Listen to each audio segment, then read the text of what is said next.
সোনারপুরে তীব্র বিক্ষোভের মুখে পড়লেন অভিষেক বন্দ্যোপাধ্যায়। ভোট পরবর্তী হিংসায় নিহত এক তৃণমূল কর্মীর পরিবারের সঙ্গে দেখা করতে গেলে তার কনভয় ও উপস্থিতিকে কেন্দ্র করে উত্তেজনা ছড়িয়ে পড়ে এলাকায়।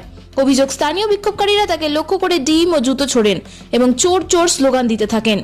পরিস্থিতি ক্রমশ উত্তপ্ত হয়ে উঠলে ধস্তাধস্তির মধ্যেই জামা ছিঁড়ে যাওয়ার অভিযোগ ওঠে। প্রত্যক্ষদর্শীদের দাবি, অভিষেক বন্দ্যোপাধ্যায়ের নিরাপত্তা ঘিরে একসময় ব্যাপক বিশৃঙ্খলার সৃষ্টি হয়।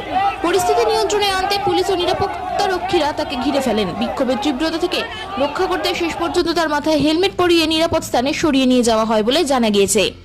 ঘটনার ভিডিও ও ছবি ইতিমধ্যেই সামাজিক মাধ্যমে ছড়িয়ে পড়েছে। রাজনৈতিক মহলে এই ঘটনাকে ঘিরে শুরু হয়েছে তীব্র চর্চা।